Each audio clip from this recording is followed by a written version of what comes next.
I want to get to Joe Biden, and I want to get to this audio, Mr. Producer, about the Golan Heights. John Kirby, I believe he's a former admiral, a retired admiral at the State Department. This guy's the worst of the worst, and he works for the worst of the worst, John Kerry. The Golan Heights, ladies and gentlemen, is a crucial area for Israel that they captured from the Syrians. The Syrians used to put weaponry on the top of the Golan Heights and shoot down into the towns. And a great cost of the Israelis. They fought like hell and they took those mountains, or those hills. And they have controlled them ever since, and they're not giving them back. It would be suicidal to give them back. Now, I have said to you before, and I mean it, that this president is an anti-Semite. I don't care what liberals tell me. I don't care what liberal Jews tell me. I don't care what the ADL has to say.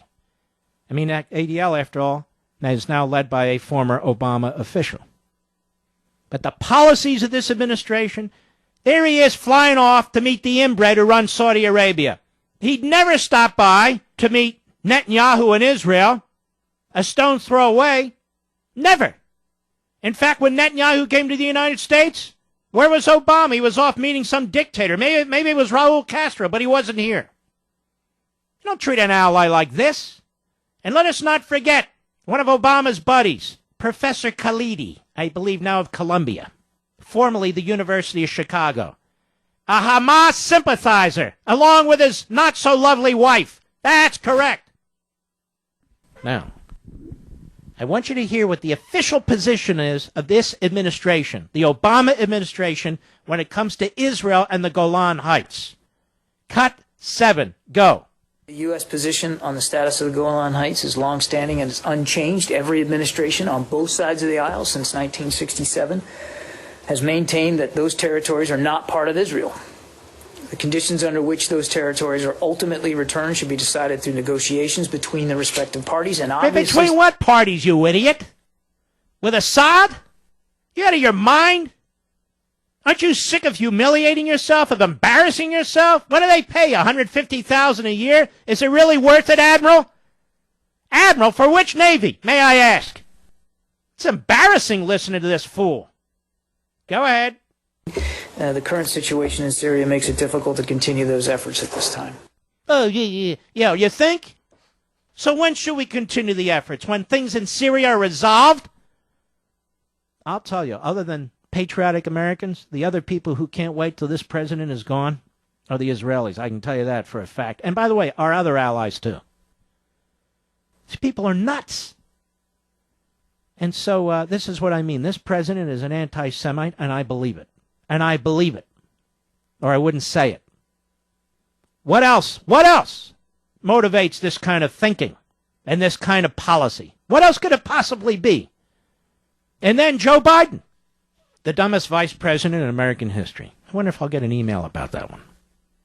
Israeli actions moving country in wrong direction. This is the Hill. Now, you've got the Middle East blowing up all over the place.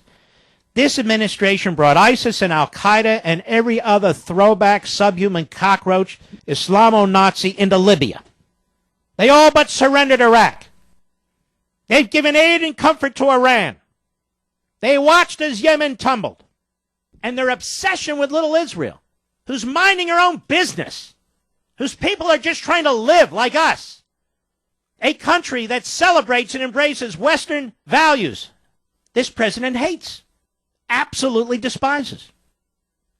The Hill newspaper, Vice President Biden, Monday evening, criticized the government of Israeli Prime Minister Benjamin Netanyahu, arguing that his actions in recent years have hurt the prospect of peace with the Palestinians. Really? Really? I thought Hamas shooting missiles into Israel may have hurt that process. I thought Fatah and the others encouraging their citizens, quote unquote, to stab and shoot and run over Israelis, I thought that might set it back just a little bit. You would have thought, with Palestinians dancing in the street when we were hit on 9/11, that might somehow adjust our thinking, but apparently not. Biden noted that the damaging moves by Palestinians to join the International Criminal Court last year and the need for a more forceful denouncement of specific violence against Israelis, but he also criticized moves under Netanyahu as counterproductive to Israel's security. So Joe Biden, a complete schmuck, He knows better than the Prime Minister of Israel what Israel needs for Israel's security. Incredible. Settlement policies are hurting support for Israel and moving us further away from a two-state solution. Thank God. Biden said during his address at the progressive pro-Israel advocacy group, J Street. J Street is not a pro-Israel advocacy group, may I say. It's quite the opposite. It is the opposite. The idiot writing at the Hill newspaper, Jesse Burns. Biden suggested there was little likelihood of progress toward a two-state solution anytime soon. You know what?